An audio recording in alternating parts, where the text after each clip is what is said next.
Mas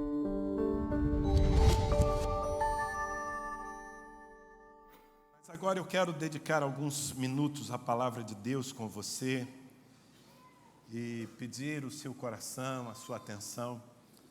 Eu creio que o Espírito Santo pode usar aquilo que eu vou falar, quem sabe, para restaurar a esperança no coração de muitos de vocês.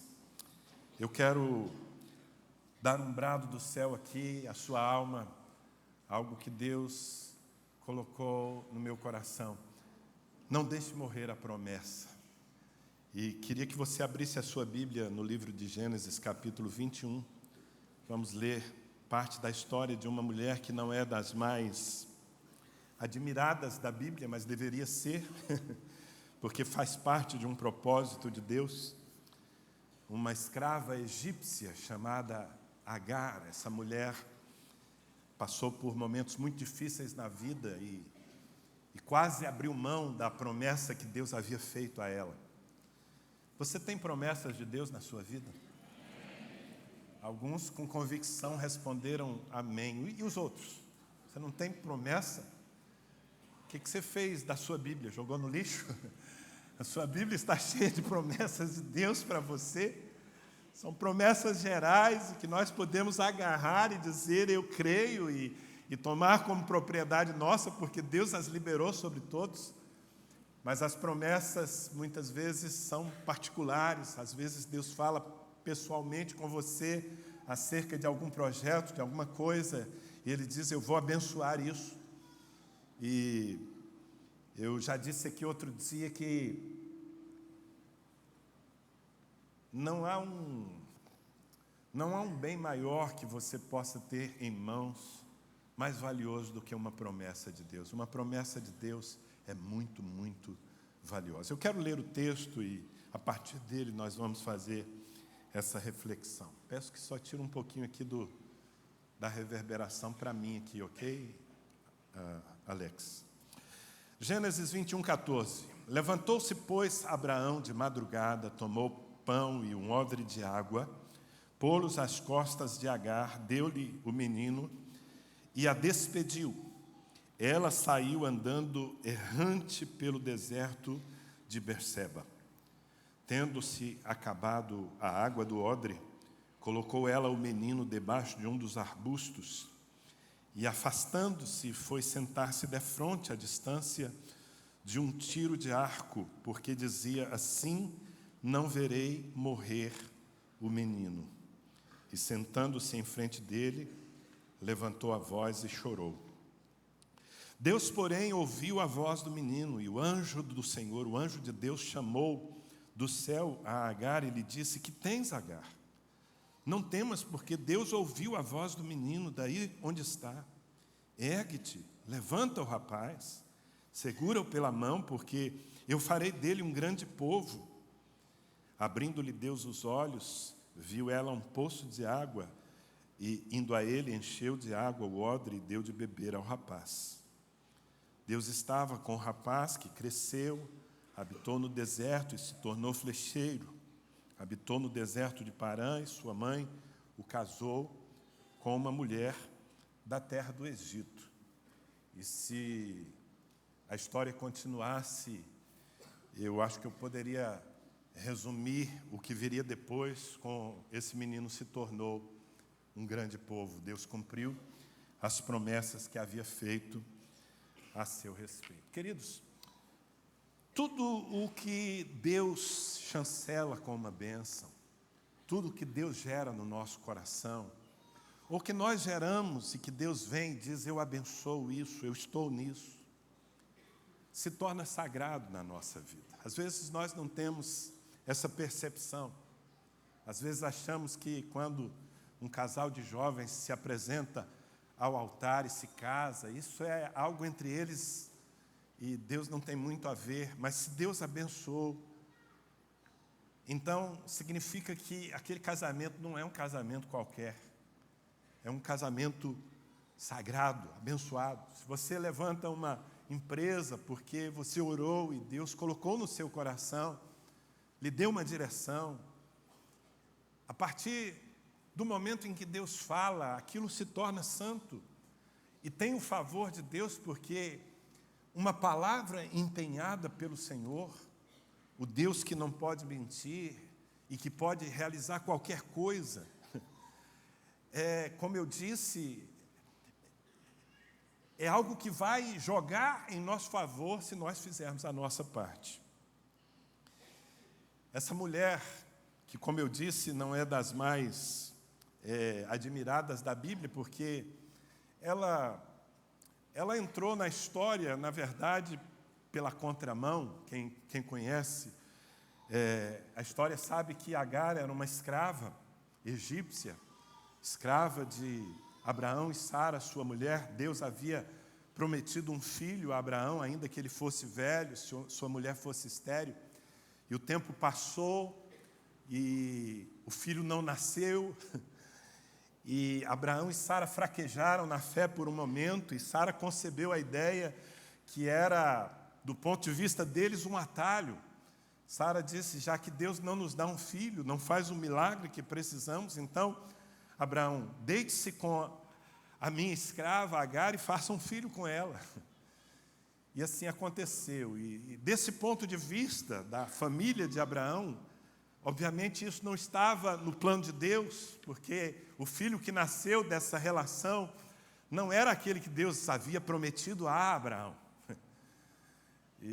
Então nós olhamos para Agar como um desvio, não é?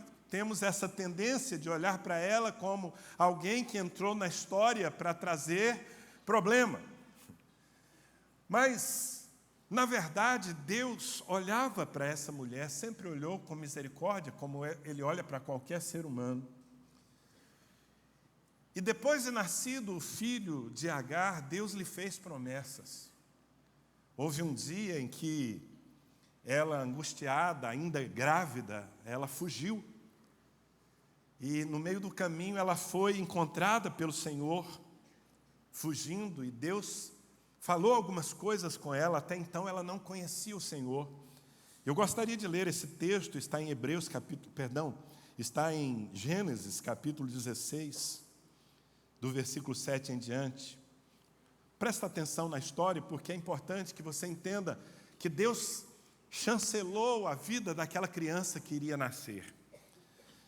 Diz assim a palavra: tendo-a achado o anjo do Senhor junto a uma fonte de água no deserto, junto à fonte no caminho de Sur, disse-lhe: Agar, serva de Sarai, de onde vens e para onde vais?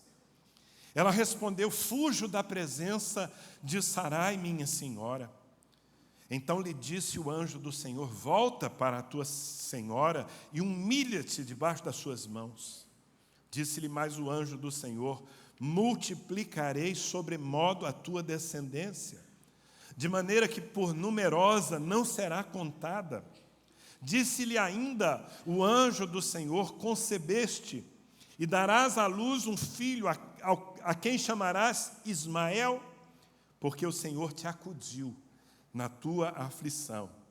Ele será entre os homens como um jumento selvagem, a sua mão será contra todos, a mão de todos contra ele, e habitará fronteiro a todos os seus irmãos. Então, olha que interessante, versículo 13. Então, ela invocou o nome do Senhor que lhe falou: tu és Deus que vê, pois disse ela: não olhei eu neste lugar para aquele que me vê. Por isso aquele poço se chama Beer-Lahai-Roi, até e está entre Cádiz e Bered. É interessante essa história, porque essa mulher que não conhecia a Deus, conhecia de ouvir falar, num momento de angústia, fugindo, ela é encontrada pelo anjo do Senhor. E muitas vezes, quando nós lemos no Antigo Testamento essa expressão, o anjo do Senhor, na verdade não era um simples anjo, se é que existe anjo simples, não é? Mas era o próprio Deus se revelando na figura de um anjo.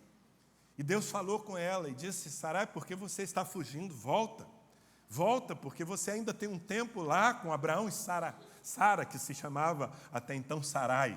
Deus mudou o nome dos dois, não é? Abrão para Abraão, Sarai para Sara. Bom, mas antes de mandá-la voltar, Deus disse: esse menino que você concebeu, que já está no seu ventre, eu o abençoo. ele será um povo tão grande que não poderá ser contado. E, na verdade, esse menino chamado Ismael é o pai dos povos árabes que existem e povoam a terra, grande parte da terra, até os dias de hoje. Então Deus disse, eu tenho planos para esse menino, eu abençoo esse menino, você está fugindo, mas eu te encontrei. E essa mulher invocou o nome do Senhor, significa que ela se converteu ao Senhor, ao ponto de cultuá-lo ali nesse lugar. E ela obedeceu a Deus e voltou para a casa dos seus senhores. E ali viveu, o menino cresceu até certo momento. Mas aí chega um tempo de provação. Diga comigo, provação. Seria bom se a gente pudesse falar da vida sem botar esse assunto no meio, né? Nós gostaríamos que as coisas fluíssem sem nenhum tipo de provação, mas não é assim que acontece. Mesmo aquilo que Deus abençoa, mesmo aquilo sobre o que Deus diz, eu quero que prospere, esse é o meu plano para você, eu quero que o seu casamento seja uma expressão da minha glória, eu quero que essa empresa seja abençoada e que ela cresça, enfim, você pode pensar, eu imagino que aqui, num lugar como esse, com tanta gente, há tantos projetos, tantas coisas, tantos relacionamentos, que Deus disse, eu estou nisso, cuida bem, porque eu sou favorável. E aí a gente espera que tudo vá de vento em popa, e nem sempre é assim. Há momentos em que as nossas vidas são provadas. Eu ia dizer, as promessas que Deus nos faz são provadas, mas não é bem a promessa que é provada. O que é provado é a nossa fé, é a nossa relação com aquilo que Deus falou. E as provas, elas têm um caráter muito importante na nossa vida, irmãos. Eu estava pensando sobre isso durante essa semana. A provação, às vezes até mesmo o sofrimento na vida de um cristão, de um filho de Deus, tem tanto valor quanto tem o fogo para o ouro. Quando se coloca a pedra bruta de ouro no fogo, o fogo tem o propósito de, em primeiro lugar, revelar as impurezas, consumir as impurezas, para que o que é precioso possa aparecer e possa ser depurado. E assim são as provações na nossa vida. E quando Deus permite provações, Ele está, na verdade, querendo não colocar em xeque os planos que Ele abençoou, mas Ele está querendo testar o quanto nós amamos aquilo, o quanto nós queremos aquilo. E quando Deus nos permite passar por provações, a expectativa do seu coração é que nós vençamos, que nós perseveremos, que nós não recuemos, que nós sejamos pessoas que se mantêm firmes na fé, mesmo quando o cenário parece provar por A mais B que nada daquilo vai se cumprir na nossa vida. Há um texto, Hebreus capítulo 10, versículos 38 e 39, que nos pode mostrar o que Deus espera. Diz assim, todavia o meu justo viverá pela fé. E se retroceder nele, não se compraz a minha alma. Deus está dizendo, eu não tenho prazer naquele que retrocede. Eu não tenho prazer naquele que abre mão das promessas que eu fiz. No 39, o texto completa dizendo, nós, porém, não somos dos que retrocedem para a perdição. Somos, entretanto, da fé para a conservação da alma. Quantos aqui são dos que perseveram na fé? Dos que não vão desistir? De fato, eu espero que você não desista, ainda que você passe por circunstâncias tão difíceis, como Agar teve que passar. E nós lemos o texto aqui no início. Chega um dia, o menino já é um adolescente, Ismael, e Abraão, por ordem de Deus, eu não vou entrar aqui na avaliação de todo o processo, porque não é o meu propósito hoje, mas Abraão chama essa escrava e lhe entrega pão e um odre de água e põe o menino no seu colo e diz, vai embora, eu não vou ficar cuidando desse menino, não vou sustentar esse menino, e ele é um problema seu, mais ou menos isso. E ela sai, e isso foi uma provação terrível. E naquele momento ela quase perde aquilo que Deus lhe havia dado. Sabe, queridos, eu olho para a minha vida, a vida de tanta gente que eu acompanho como pastor, eu leio a minha Bíblia e eu vejo que os grandes personagens, aqueles que nos inspiram, eles receberam promessas de Deus e eles foram provados em relação às promessas. Pense, por exemplo, em Davi. Davi era um jovenzinho, crente, apaixonado por Deus, mas que vivia no campo, desprezado até por sua família. E Deus enviou um profeta à casa do pai de Davi, Jessé.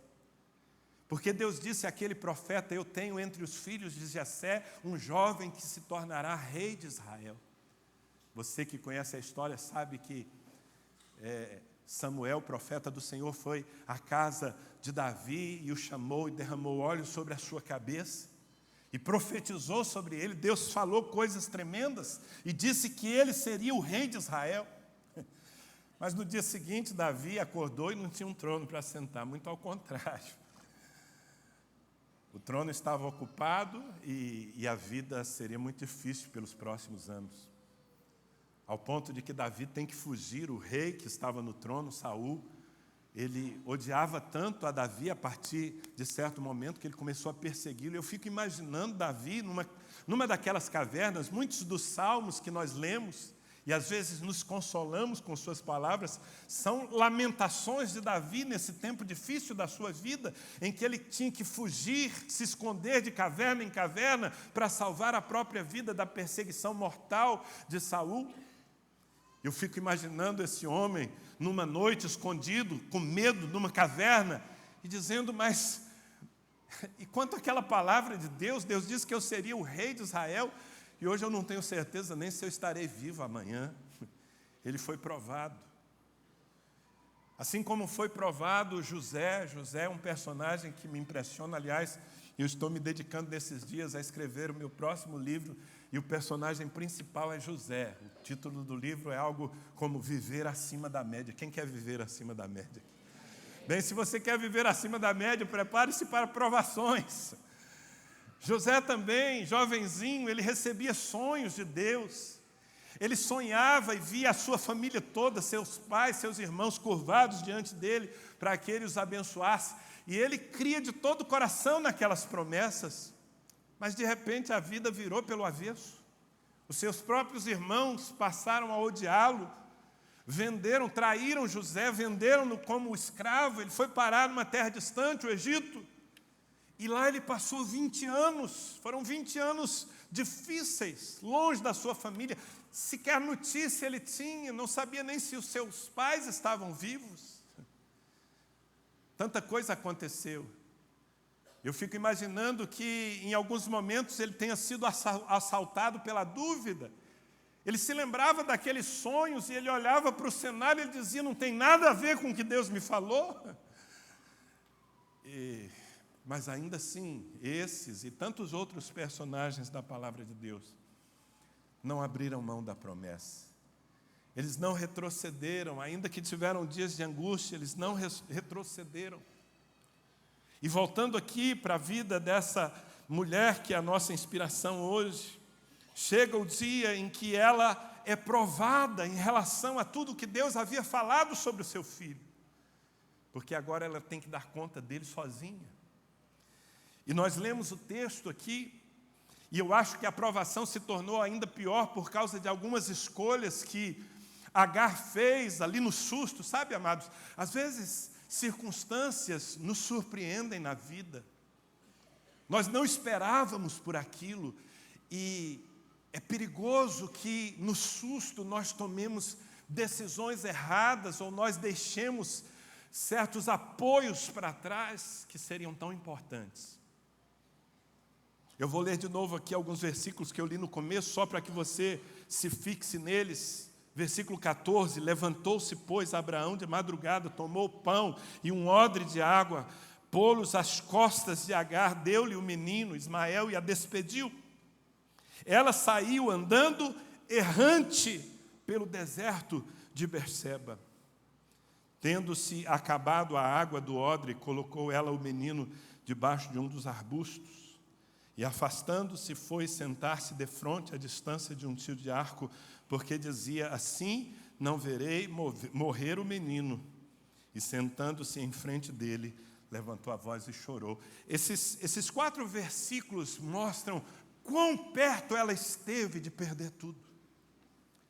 Quão perto ela esteve de deixar morrer, veja bem, não apenas o filho, perder o filho já é muito, mas deixar morrer todas as promessas de Deus que estavam na vida daquele rapaz, daquele adolescente. E eu vejo que ela tomou algumas decisões que às vezes nós tomamos e que nos colocam numa situação ainda mais difícil do que a vida nos colocaria. A Bíblia diz, nós lemos aqui, que ela saiu errante pelo deserto. E essa palavra errante pode ser traduzida como, bom, o que é uma pessoa errante? É uma pessoa sem rumo, sem norte, uma pessoa que sai andando por aí sem saber para onde vai. E nós não fomos feitos para isso. É verdade que, às vezes, nós nos encontramos em certas circunstâncias novas, nós ficamos um pouco apavorados, mas ouçam, irmãos, nós temos uma bússola que é a palavra de Deus. A palavra de Deus pode nos dar direção mesmo no meio das tempestades da nossa vida. Nunca abra mão da palavra. Quando você estiver perdido, sem saber para onde ir, lembre-se do que Deus lhe falou, ou busque uma palavra, uma direção, e certamente Ele trará, porque Ele tem prazer em guiar aqueles a quem Ele ama, e Ele ama você. Ela saiu errante, e talvez tenha acontecido com ela algo que acontece com muita gente aqui, sem dúvida. Ela confiou na provisão do homem. Porque Abraão lhe deu pão e água, colocou um odre de água na sua mão e disse: vai. E ela foi, ela pensou: isso aqui vai ser o suficiente. Mas ouça o que eu vou lhe dizer. Os homens podem abençoar você, mas os homens não têm tudo o que você precisa. O seu marido não tem tudo o que você precisa, mulher. A sua esposa, os seus pais, o seu pastor, o seu líder. Às vezes nós colocamos muita expectativa nos homens. E por colocar muita expectativa nos homens, nós nos frustramos. Isso acaba sendo uma espécie de idolatria. Eu confesso que eu sou vítima disso às vezes, sabe? Porque você me vê aqui sendo usado por Deus, e algumas pessoas acham que a gente tem solução para tudo. E o que acontece muitas vezes no meu lugar secreto, no meu tempo de oração, é eu me curvando diante de Deus e dizendo: Senhor, eu não tenho solução para tudo, eu não tenho palavra para todo mundo, mas Tu tens, por favor, assume o Teu lugar na vida daquele irmão que está sofrendo. Mas é um grande equívoco nós colocarmos a nossa confiança nos homens. Veja bem, eu não estou ensinando você a ser uma pessoa desconfiada.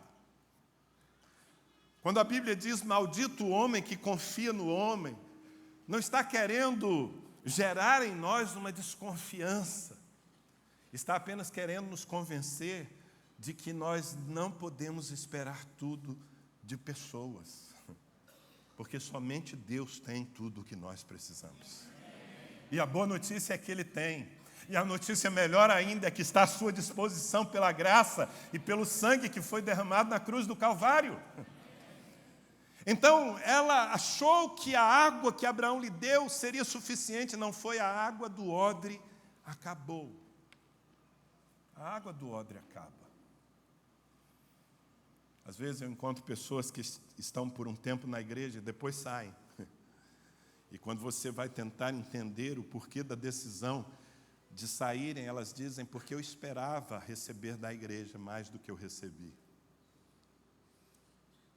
Em muitos casos, na verdade, esperava receber mais do que a igreja tem para dar, porque há coisas que só Deus pode fazer por nós. Quem está me entendendo? Então veja que essas atitudes interiores foram colocando Agar numa situação ainda mais terrível do que a própria vida a havia colocado. E aí ela comete um terceiro erro, que é lavar as mãos em relação ao propósito, porque quando a água acaba, quando a sede bate, ela está no meio de um deserto, o que ela faz? Ela coloca o menino debaixo de um arbusto e ela se afasta. Ela vira as costas, ela lava as mãos, ela diz: eu não posso fazer nada por ele. E a pior coisa que nós fazemos é lavar as mãos em relação àquilo que Deus nos deu.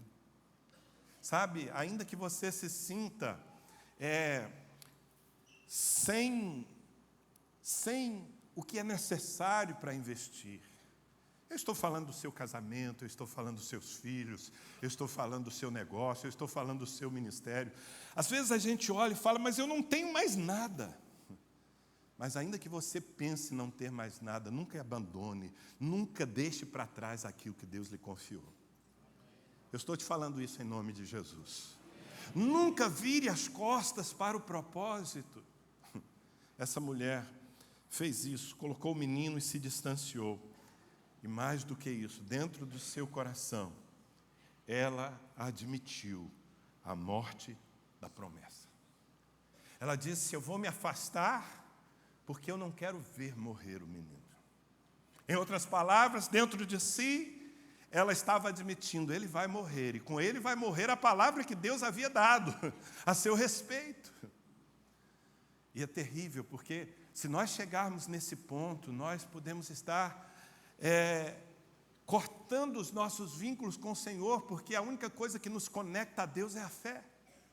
Quando eu digo que eu não creio mais, quando eu digo que o meu casamento não tem mais jeito, quando eu digo que aquele filho que se foi nunca vai voltar, quando eu o excluo das minhas expectativas e da minha esperança, quando eu digo que uma situação não vai mudar, eu estou, em primeiro lugar, diminuindo Deus. Mas eu estou também confessando que a palavra dele não vale mais. Eu estou aqui nessa noite, irmãos, para dizer que podem passar os céus e a terra, mas as palavras do Senhor não passarão.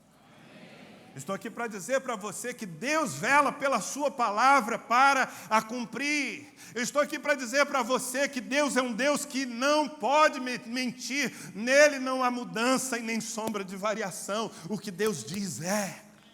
Ainda que as circunstâncias queiram provar que nada vai acontecer, você não pode admitir a morte daquilo que Deus lhe confiou e abençoou. Essa mulher chegou nesse fundo de poço. Mas aí a misericórdia, diga a misericórdia. Porque Deus é um Deus tão insistente. Ele nos ama com um amor tão insistente. Ele tem tanto zelo pela palavra. Sabe, quando Deus fala algo, ele se compromete com o que ele fala. Isso não quer dizer que vai se cumprir de toda forma. Por quê? Porque quando Deus fala algo acerca da minha vida, Ele abençoa e confia às minhas mãos aquilo que Ele abençoou. Ou seja, nós precisamos entender que é sempre uma parceria. Deus sempre chama você para uma parceria abençoada. O seu casamento é uma parceria abençoada entre você, a sua esposa e Deus. O seu negócio, se Deus o abençoou, se Deus disse é santo, é sagrado, Newton, então é uma parceria abençoada entre você, os seus funcionários, a sua família e Deus. Significa que Deus vai fazer sempre a sua parte, se você fizer a sua. Por isso, quando nós lavamos as mãos e admitimos a morte da promessa, nós estamos saindo do plano. Mas Deus é tão misericordioso que ele vai, uma vez mais, em busca de Agar, e o anjo do Senhor, pela segunda vez na vida dessa mulher, se apresenta a ela num deserto. E nós lemos aqui o texto. E eu acho muito impressionante o versículo 17 que diz: Deus, porém, ouviu a voz do menino. Veja bem, eu quero que você imagine a cena. Ela coloca o menino debaixo de um arbusto com sede, e ela se afasta, distante o suficiente para não vê-lo mais. E ela vai clamar e chorar, enquanto o menino também tem uma voz. Mas aqui está dizendo, Deus, porém, ouviu a voz do menino, não a voz de Agar. Ouviu a voz do menino, ouviu a voz da promessa. E com isso eu quero dizer para você que a promessa que Deus faz na sua vida tem voz própria e clama diante dele. Ainda que você tenha desistido. Deus ouviu a voz do menino. E o anjo de Deus chamou do céu a Agar e lhe disse, que tens, Agar? Não temas, porque Deus ouviu a voz do menino, daí onde ele está. Interessante. Às vezes, Deus está ouvindo a voz da sua própria promessa, repercutindo. Agar, ela assumiu uma posição, amados, que não é produtiva. Agar se entregou à lamentação. Ela foi simplesmente chorar, lamentar, fazer um luto antecipado pela morte de tudo que Deus havia lhe dado na vida. E eu tenho que admitir que muitos de nós fazemos assim também.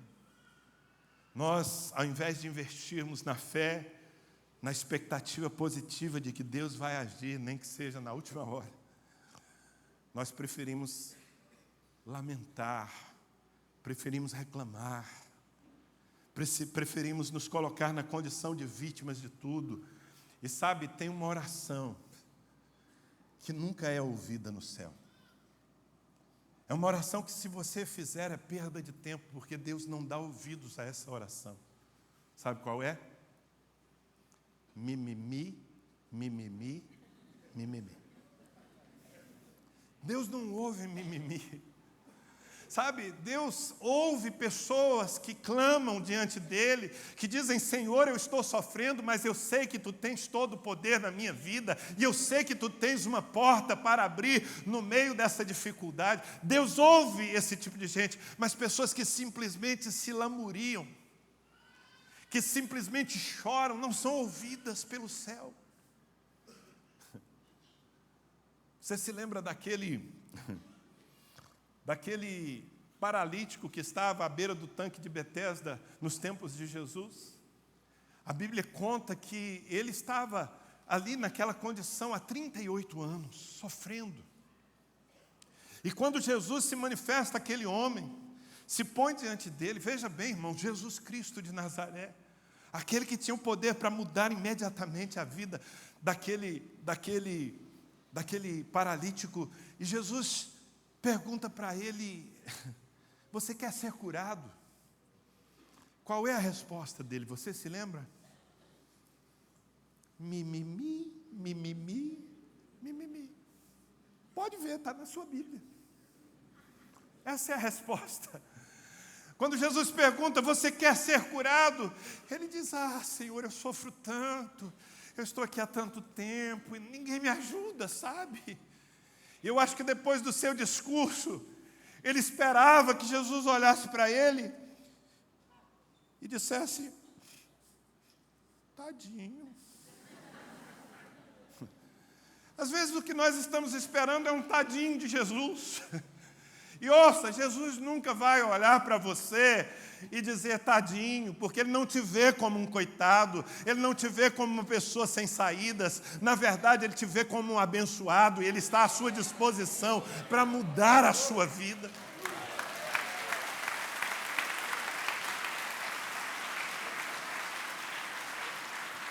É por isso que no meio daquela crise, Jesus não ouve a voz de Agar, Ele ouve a voz do menino. Ele ouve a voz da promessa. E quanto àquele paralítico, Jesus não disse tadinho. Jesus disse, levanta-te. Ei, levanta-te. Toma o teu leito e anda. Começa a viver uma nova vida, porque eu estou aqui para fazer. Amém? Então, o Senhor ouve a voz do menino e o anjo do Senhor vem, e ao falar com Agar, o anjo lhe dá algumas ordens, alguns imperativos tão importantes para nós, que muitas vezes somos provados em relação à nossa fé nas promessas de Deus. A primeira coisa que o anjo lhe diz ergue-te, levanta-te, toma postura. Sabe, o problema estava no menino. Todas as promessas estavam no menino, mas a primeira ordem de Deus não era sobre o menino, era sobre Agar. Talvez o problema esteja no seu filho, esteja no seu casamento, esteja no seu marido, esteja nos seus negócios, mas antes de Deus tratar com tudo isso, Ele tem que tratar com você. E Ele tem que desafiar você a se levantar. Porque Deus não pode agir na vida de uma pessoa que se põe como derrotada. Levanta-te. Você pode me ajudar a pregar? Dá uma sacudidela aí em quem está ao seu lado. Diga para o seu irmão, levante-se. Toma postura. Volta a crer. Calma, não precisa bater nele também. Levante-se. Reassuma o seu lugar. Controle a sua alma. Controle as suas emoções.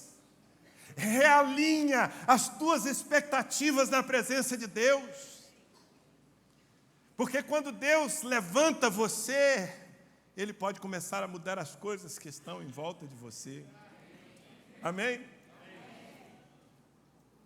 Uma vez eu vi uma história, diz que havia uma mulher crente, e ela vivia reclamando do marido. O marido não queria saber de Deus, da igreja, e ela, por conta disso, era uma goteira, ela não parava de falar com ele e dele. Quando ela chegava nas reuniões, ela dizia, irmãos, orem pelo meu marido, porque o meu marido é dose. E a título de oração, ela desonrava o seu marido com o relatório que ela dava para todo mundo. Ele é um homem duro, ele é um beberrão, ele é um estúpido. Ela falava isso para todo mundo. E um dia ela falou isso para o seu pastor. E o pastor, já conhecendo a peça, pastor assim, da minha marca, sabe?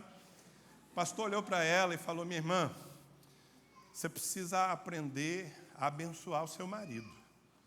Você precisa mudar a sua postura. Você precisa mudar o seu discurso. Ao invés de falar mal, você deveria bendizê-lo. Você deveria honrá-lo. Você deveria exaltar as virtudes que ele tem. Vamos fazer o seguinte, você quer mudar mesmo? Ela, meio constrangida, aceitou. E o pastor disse, então você vai fazer o seguinte, pelo próximo mês, você vai procurar se policiar. Você vai bendizer o seu marido, você vai elogiá-lo não apenas para as outras pessoas, mas dizer para ele as virtudes que você vê. E se ele fizer alguma coisa que não lhe agrade, você vai ficar quieta. Ok, minha irmã? E sirvam, faça aquilo que ele gosta. Desde que não leve você a pecar, faça. E ela resolveu fazer. Uma semana, 2, 3... Lá pela 4ª semana, ela está se aprontando para ir para o culto, e o marido chega arrumado, bonitão. Ela olhou e falou, você vai para onde? Já pensando que ele ia para o boteco, mas estava muito bem vestido para o boteco. Ele falou, eu vou à igreja. Ela falou, sério? Mas assim, do dia para a noite? O marido falou para ela, se Deus mudou você, comigo vai ser facinho, facinho.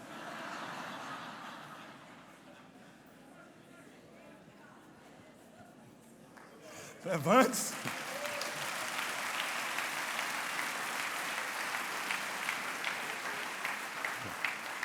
Sabe, às vezes as coisas não vão mudar enquanto nós não mudarmos. Nossa família não vai mudar enquanto a nossa postura não mudar. O nosso filho não vai voltar enquanto nós não voltarmos a ser quem nós deveríamos ser em relação a ele. Ergue-te. Agar, pare de reclamar da vida, pare de chorar, erga-se. Ponha-se em pé. Domine a sua própria alma. Depois o anjo do Senhor lhe diz, levanta o menino e sustenta-o nas tuas mãos. Ou seja, reassuma a responsabilidade em relação àquilo que Deus lhe entregou. Você lavou as mãos, você jogou a toalha. Enquanto você estiver distante, Deus não pode agir. Volte a investir naquilo que você abandonou, porque achou que já era assim algo perdido. Volte, pega o menino pela tua mão, sustenta-o.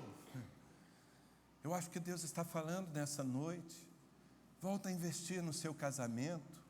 Volta a trabalhar com o mesmo afinco, com a mesma alegria que você tinha quando você começou aquela empresa que agora talvez esteja passando por tempos difíceis.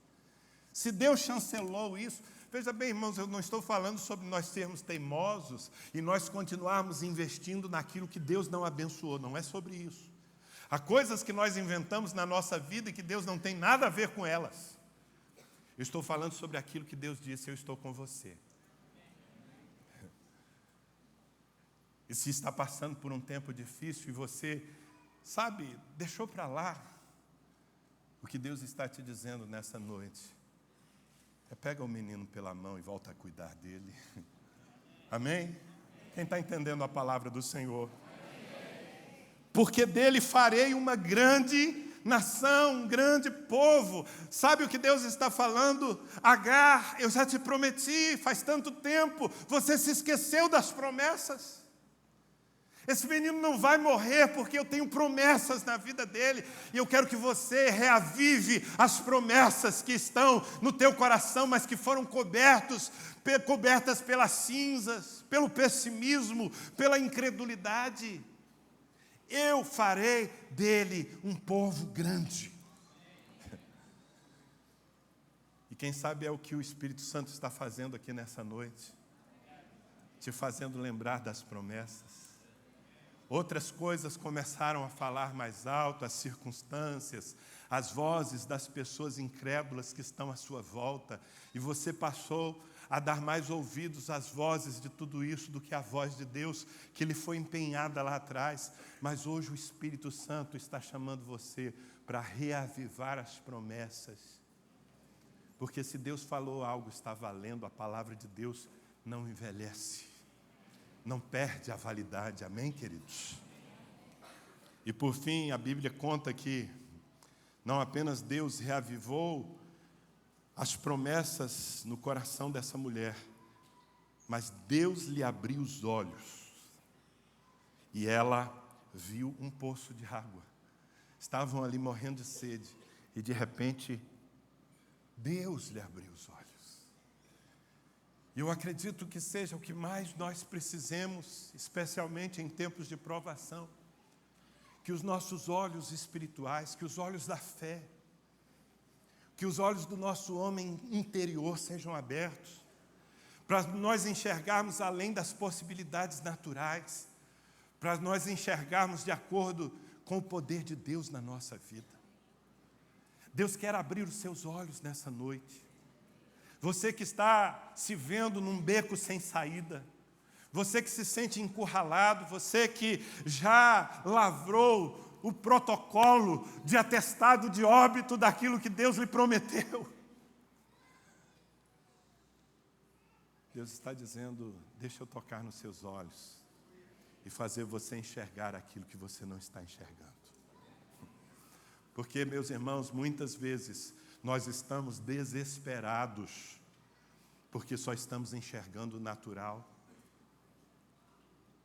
Você se lembra daquela ocasião em que Eliseu estava sitiado em Samaria, os exércitos vieram contra ele e o aprendiz de profeta, o seu servidor, estava ao seu lado e se apavorou e disse: meu senhor, nós vamos morrer, olha o tamanho desse exército que nos cercou. E o que o profeta fez? O profeta orou e disse: Senhor, abre os olhos desse menino, para que ele veja os teus exércitos que estão por trás desses que os nossos olhos naturais veem. Nós precisamos ter os nossos olhos espirituais abertos, os olhos da fé. Eu acho interessante porque a Bíblia diz que ela estava ali desistida, porque a água havia acabado, estavam com sede no meio de um deserto, e de repente Deus lhe abre os olhos e ela vê um poço. E eu não sei te dizer se o poço já estava lá. Sinceramente, eu não sei dizer. Talvez o poço estivesse lá, preparado pela presciência e misericórdia de Deus, mas a sua angústia, a sua incredulidade, fazia com que ela não enxergasse. Ou talvez Deus tenha aberto um poço só para suprir aquela mulher e a promessa que a acompanhava. O fato é que naquele momento, Deus tocou nos olhos dela e ela viu. E aquele poço, aquele não era a água de Abraão. A água que estava naquele poço provinha da misericórdia de Deus para a vida dela. E com aquela água, ela se abasteceu, com aquela água, ela abasteceu seu filho. E eles seguiram o caminho, e a vida continuou. E Deus abençoou aquele rapaz, e ele se tornou uma poderosa nação. A promessa não morreu. A promessa prosperou. Prosperou porque ainda que tenha chegado ao limiar da desistência, Agar foi convencida pela graça e misericórdia de Deus através da palavra de um anjo, que valia a pena continuar crendo, valia a pena continuar lutando. Hoje quem te fala não é o anjo do Senhor, é o seu pastor. Se você tem promessas na sua vida, elas continuam clamando diante de Deus. E hoje é o dia de você se levantar de novo. Hoje é o dia de você voltar a assumir a sua responsabilidade. É o dia de você voltar a investir naquilo que você abandonou por incredulidade. É o dia de você perceber que o que Deus falou, Ele não revoga. E que as promessas de Deus sempre são sustentadas pelo poder imensurável do Senhor. Hoje é o dia de você abrir os olhos e perceber que, embora não pareça, há uma fonte aberta ao seu lado e nela existe tudo o que você precisa para seguir a sua jornada e para ser bem-sucedido nessa terra. Amém? Se você crê, fique em pé.